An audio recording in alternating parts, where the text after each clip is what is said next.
There was a time where we had to get a signatory on a contract or a piece of paper, and it cost us 200 quid to do so.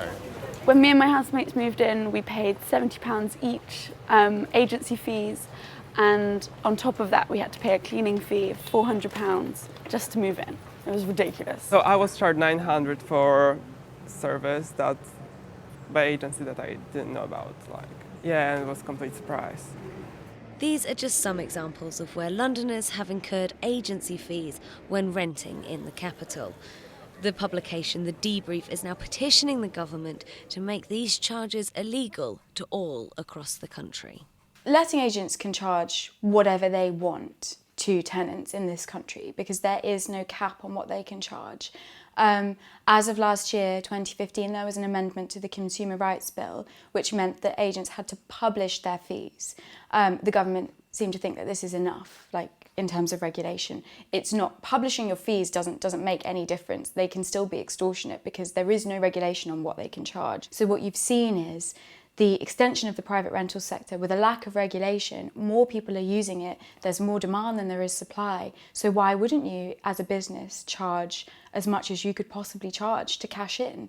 But I think cashing in on a housing crisis and a shortage of housing and taking advantage of people who have no choice other than to rent is frankly immoral. And I'm surprised that the government don't think that regulation is needed.